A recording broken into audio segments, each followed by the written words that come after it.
$1000 ना साल का लगाता है सेहत पे, क्यूबा लगाता है, इंडिया लगाता है 73 और हम लगाते हैं $40। दुनिया में पाकिस्तान के लिए सेहत सबसे लोएस्ट है। अल्लाह ना करे हमारे पास तो इतने रिसोर्स। असल मसला हमारा ये है, ये जो मौत जो है फैल रही है, इस पे क्या आपके पास फैक्ट्स हैं? पाकिस्तान में क्या परसेंटेज है और क्या एस्टिमेशन है? देखिए, पहले तो इसका कोरोना पे कमेंट करना ज़रूरी है। जो इंटरनेशनल इदारे हैं, जो रिकग्नाइज इदारे हैं, उसमें एक वाशिंगटन यूनिवर्सिटी अमेरिका की, उसका एक हेल्थ इदारा है, उसके मुताबिक इंडिया में इस वक्त एवरेज चल रही है 3000 बंदा मर रहा है रोज़ का। वो कह रही है 13000 तक जा सकता है डेली। मैं एक दिन की बात बता रहा हूँ, वो सब कॉन्टिनेंट की बात कर रहे हैं। उसमें पाकिस्तान इस वक्त जो सिचुएशन है, वो कह रहे हैं इससे डबल हो सकता है पाकिस्तान। मेरा दिल नहीं कर रहा मैं अल्फाज इस्तेमाल करूँ, कितने लोग हो जाएंगे, इतनी सूरत हाल है। और इस वक्त भी पाकिस्तान में अगर 200 बंदे को कोरोना होता है, उसमें 5 बंदे मारे, जो दुनिया में हाईएस्ट है।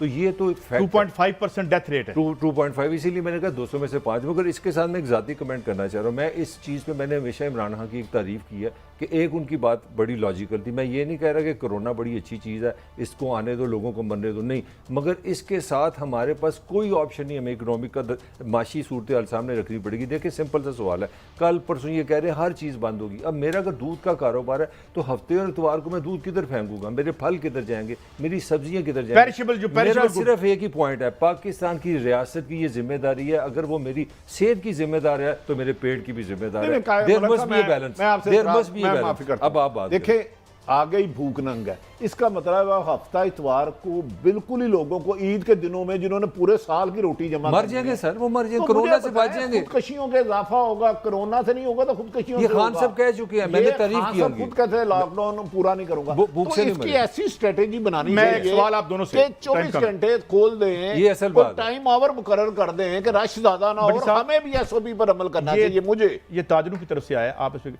वो कहते हैं जी आप 6 बजे इफ्तारी के बाद से लेके सहरी तक आप लोगों को शॉपिंग की इजाजत दे दे। मैं उनकी ताजरों की एक तरफ अच्छी सोच है। और दिन में जो सरकारी मुलाजिम है वो 9 से 5 करते रहे, जो आम जिनकी जो सिक्योरिटी की नहीं है। तो इस तरीके से ये होगा कि मतलब है कि आधे लोग एक्टिविटी आधी हो जाएगी, ये उनका कहना है। लेकिन गाइस साहब, खुदा ना खास्ता अगर ये वबा बहुत ज्यादा पाकिस्तान आती है, जैसे मलक साहब ने कहा, तो अल्लाह ना करे हमारे पास तो इतने रिसोर्सेज नहीं है कि हम उन्हें सेव कर सकें। ये पॉइंट है। अब देखें, कोरोना से भी बचना है और रोजगार भी कमाना। मलिक साहब, आपके पास स्टोरी है कि हम फी कस कितने पैसे अपने अवाम की सेहत पे लगाते हैं? हाँ, क्यूबा की थर्ड वर्ल्ड से बात करते हैं ना, $1000 ना साल का लगाता है सेहत पे, क्यूबा लगाता है, इंडिया लगाता है 73 और हम लगाते हैं $40।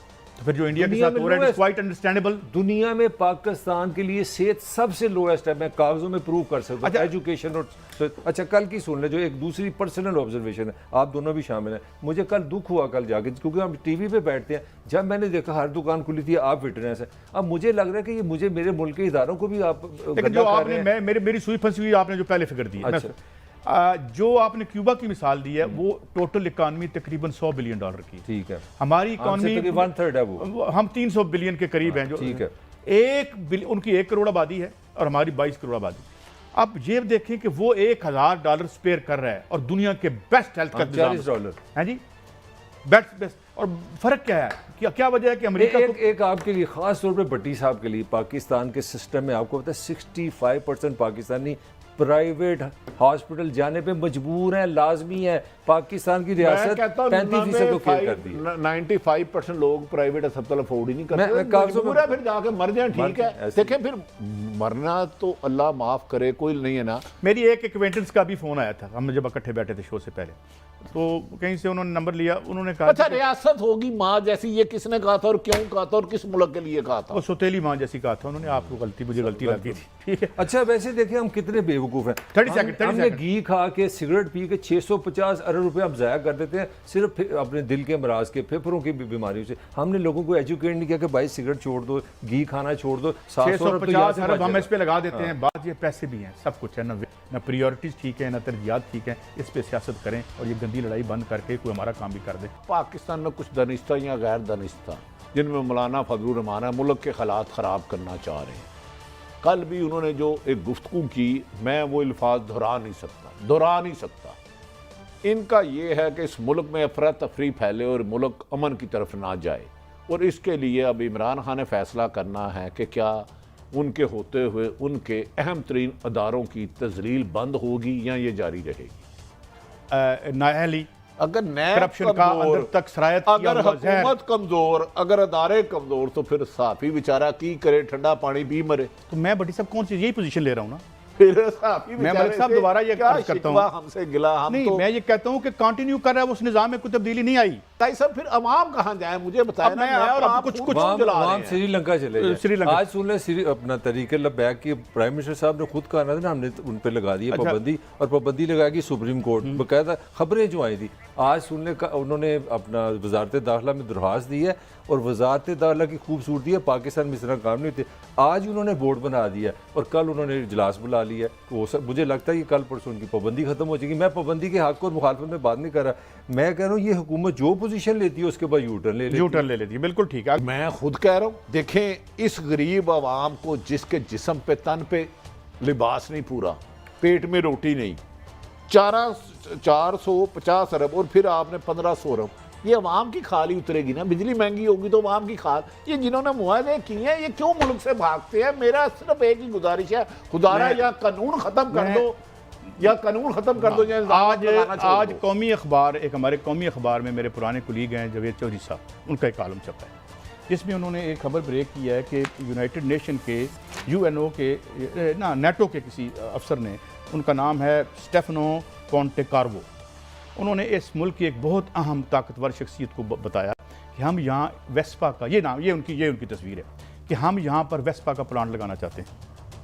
उन्हें कहा गया कि जनाब, किसी बंदे ने उनको आके कहा कि जनाब आपको इतनी रिश्वत देनी पड़ेगी। जब उनको पता कराया कि बंदा कौन है तो उन्होंने उस आला तरीन शख्सियत को इनडायरेक्टली या डायरेक्टली इन्फॉर्म किया कि वो मोहतरम साकदार साहब है जो वो पैसे मांग रहे थे। ये अब मुझे बताएं, अच्छा काजी साहब देखें, एक हम इनकी कहते हालत हैं- देखें यार। एक हम कहते हैं कि इधर इकोनॉमी बढ़ेगी तो हमारा मुल्क खुशहाल होगा।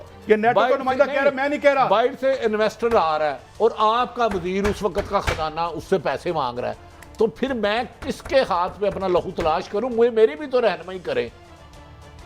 एक बंदा इन्वेस्टमेंट करने आ रहा है, पाकिस्तान में आ रहा है, नौकरियां मिलेंगी, लोगों यही को तुम्हारा नौकरियां तरीका है। मिलेगी, रोजगार मिलेगा, और मलक साहब आपका उस वक्त का ताकतवर तरीन मिनिस्टर उसे किकबैक मांग रहा है। तो यार हम कब तक इन निजाम के गोरख धंधों में रहेंगे? कब जजा सजा का सिलसिला चलेगा? कब ये मगरमच्छ अंदर ये होंगे? बात तो आपके सामने हुई थी ना कि जनाब ऑरेंज ट्रेन ना बनाएं, ये 5 गुना कीमत पे बना रहे हैं, तो उनका नहीं कुछ सियासी फैसले करने पड़ते हैं। देखें वो सारी चीज़ें ऑफ द रिकॉर्ड थी, लेकिन ये गुफ्तगू मेरी इतलात के मुताबिक कहीं हुई है। लेकिन बदकिस्मती साहब, मेरा मौक़िफ़ ये है कि हमने सारी उम्र इन चोरों डाकुओं की निशानदेही करनी है। इनको पकड़ने के लिए कानून कब बनेगा? भट्टी साहब पकड़ना, ये मुतबादल के तौर पर they are being put as a मुतबादल अगेन। शहबाज शरीफ साहब को सुने, एक सुने, यहाँ पे 250 रुपए की सब्सिडी चाहिए इस ऑरेंज ट्रेन पे, जिसके किक बैक के खा के लोग निकल गए। 260 रुपए की यार ये 260 रुपए की हमारे दोस्तों कह रहे थे ये मामूली बात है। अच्छा नहीं, वो दोबारा आ रहे हैं सॉफ्ट फेस के और साथ अब आएंगे 1500 और ये रियासत को दे भी देगी। इसका मतलब है आप बिजली बनाए ना बनाए, हमारा खून निचोड़ के बिल लेंगे आप। भट्टी साहब मैं सुने जरा, ये जो ट्रेन चलनी है, ये ट्रेन चलनी है लाहौर में 27 किलोमीटर, मगर लोधरा का पंजाबी भी इसके लिए टैक्स देगा, चकवाल का मस्कीन भी इसके पैसे भरेगा। क्यों? कि खा के निकल गई पार्टियां।